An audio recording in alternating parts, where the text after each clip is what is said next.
Contender Series 2026 Week 2. Interesting card here. Let's jump right into the main event. Namo Faziel versus Kaik Brito. Um, Kaik Brito just took the Octagon belt off of that Paradiser guy. Not a bad fighter himself. And Faziel is coming off beating Jake Babian, who is really not good and all. And honestly had a lot of good luck in that fight versus Faziel on the ground. And Brito, although he is kind of a knockout artist and a journeyman of sorts, I mean, he's so inconsistent. He'll go on a win streak, take an L to a guy who might not even be on his level. And I don't know. I feel like the way Oban Elliott kind of dominated him on the Contender Series and the way he's lost to other guys, because I was watching a lot of tape on him, I just can't really figure him out because when he looks great, he looks great. He looks unorthodox.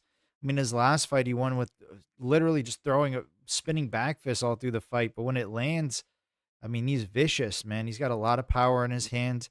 He was able to work his jujitsu a little bit, getting the back. He looked good there.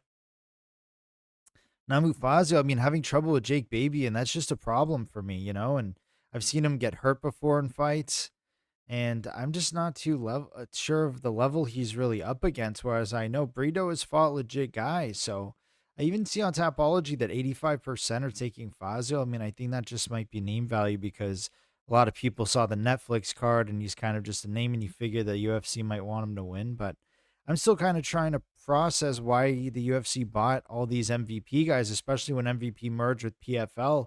I'm thinking it's partially because, like, maybe these fighters are just like runoff and didn't get signed to the organization or something or got cut off. And now the UFC is just picking them up for cheap or something. I have no idea because it almost feels like UFC at the very lowest level is actually worse than PFL in terms of pure talent. So PFL has a lot of talent at the top that could compete in the UFC, although they won't really supersede the UFC champions in any way. But at the very bottom, it does seem like PFL does a lot to cultivate their stars and stuff. So that could be good for the whole MVP um, branding and the team up and whatnot. But yeah, the UFC is just really willing to sign one of these two guys. And I think Brito is more UFC worthy. So I will rock with him. I just wasn't too impressed with Fazil in his last fight, especially on the big stage. He said he had a bad week, et cetera, et cetera. But I'm going to take a shot on Brito, especially if he is an underdog or something like that. But public opinion in the sports books, not one and the same here. So go with Namo. Oh, sorry, go with Kaik Brito. All right, Douglas Rodrigues versus Trent Miller. Blade Rodrigues. This guy's got pretty good jujitsu. A lot of people are favoring him to win as well. Um, I always hate taking risks on underdogs in the Contender Series because it seems like the sports books have them pretty lined up pretty well in terms of who's the favorite and who's not. But Trent Miller, he's fought an extremely low level of competition. I'm not going to deny that. But this Blade guy, he's got no takedown defense at all. And I'm not sure that Miller is the better athlete here. He looks it aesthetically, but at a certain level, it's like, does he have the cardio to keep up with a guy who has slightly better IQ than him and slightly better jujitsu?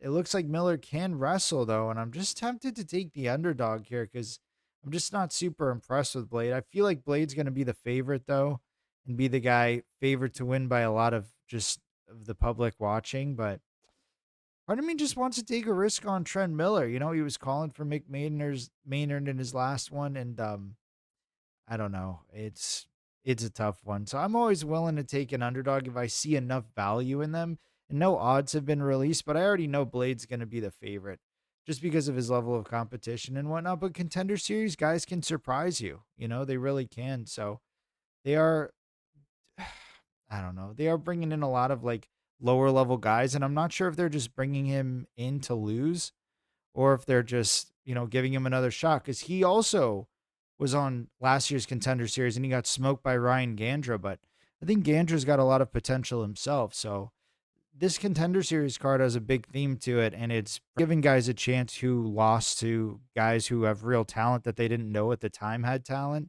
And they're like, okay, you know what? Give this guy another shot. He lost to Ryan Gandra. Not a big deal. Brito lost to Oban Elliott when Oban Elliott had some spark to him. Not a big deal. And as we go through the card, I'll bring up more of these examples and you'll see why I'm saying it. All right, Logan Paxton versus Christian Gonzalez. Christian Gonzales, another guy who was on the Contender Series, and he lost to Manuel Souza after looking very, very good and competent against him. I mean, his grinding style was pretty impressive. I mean, getting slick takedowns, getting a ton of control time. He just gassed out trying to hold that monster down in Souza. And Paxton, I feel like this guy's honestly fought a low level of competition, only 10-1, which is a good record. But I mean, for the level of guys he's beaten, I don't know. I'm just not sure he's UFC level, but he does look like an athletic guy. He does have knockout power. I was watching some fights where he was tussling for position, and his wrestling didn't look that impressive to me. Like, I feel like the wrestling chops that Rodrigues showed against Souza alone should make him a considerable favorite in this fight. But something tells me that Paxton might have some tricks up his sleeve. These hyper athletic guys who get signed. I mean, they're not just getting signed for no reason. I mean, some dudes do get sparked and we discover talent that's just way, way above what we thought. But I think Paxton might be tough and he does have knockout power. So Gonzalez really does have to watch his P's and Q's here. But I think Gonzalez can definitely start ragdolling him a bit. He's got good Contender Series experience already. But a much tougher dude, so we'll rock with him there. Then Muhammad Ali versus Alik Lorenz. Muhammad Ali. Both of these guys have fought on the Contender Series before, which is really interesting. And I think the safest play for this fight is for it to end very quickly. Like, one of these dudes is getting knocked out. In each of their fights, they're either getting tagged and hurt badly. I mean, I was watching a kickboxing bout with Ali, and he got dropped at the same time he drops another guy. He just showed a weak chin, especially against Baranevsky, landed a nice leg kick and then just got absolutely blitzed, which is fine because Iwo is a monster. You can just tell this guy's chin is pretty shaky. And so he's obviously a fantastic jiu-jitsu player, but he likes to stand and bang there, which gives Alik Lorenz every opportunity in the world to take advantage of that. Lorenz got smoked by Yakyaev. So both of these guys got smoked by really good dudes when they made their Contender Series debut, like Ali getting smoked by Baranevsky, Lorenz getting smoked by Yakyaev. Baranevsky and Yakyaev are they're looking like some of the best guys in that division, right? Another shot. I think one of these dudes gets KO'd early or submitted. I mean, neither of them have a good chin, and they fight aggressively each time out. At least Ali will. Like, even if Lorenz sharpens up a little bit, Ali's gonna force the fight. He's seemingly the bigger man here. And so I'm going to take him to win. It's not a confident play by any means. I think, again, the best play would be to take it to end like in the first round or something like that. Because, again, both these guys are kind of glass cannon types, so one will shatter before the other pretty quickly, I think. The pick is Ali, but it's not like a confident pick. But I am confident in the early finish, very early. All right, Tanner Trembley versus Roman Puga. They made a lot of good matchups in this card, and I can't really predict the odds. I mean, I think I can get like somewhat of a read on where I think they might be at just because of the record and the fight style of these guys. But some of these guys do look pretty good, and Puga's fought for some solid organizations. Trembley does seem a bit more well-rounded, but man, Puga has way better boxing, and it's a little worrisome because Trembley does seem more like a jiu-jitsu guy than anything else.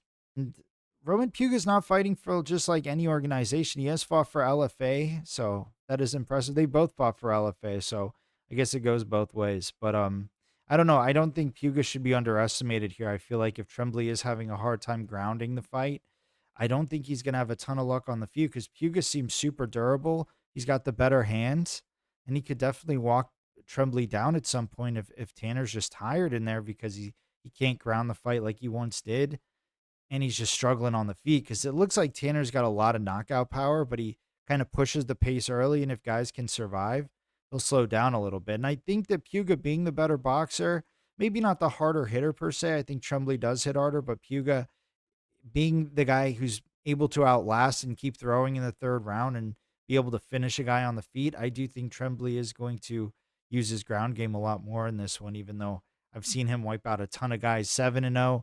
A lot of those are finishes, and he has stopped a lot of dudes early with the hands and the subs. So I don't know. It's a bit of a tough one. I do like Trembley in that one, though. So that's really all. Short video. These Contender Series fights, they go by in a flash, really fun series in the summer. I I just watched tape and wanted to give my honest thoughts about them. I might do a little bit of a deeper dive if more tape starts becoming apparent, but I kind of have an ideas of who these I have an idea of who these guys are based on their initial Contender Series appearance. So again, if you're still here, I appreciate it. Like, subscribe, picks every week. A lot of new fight announcements have kept me busy as well, so appreciate you stopping by.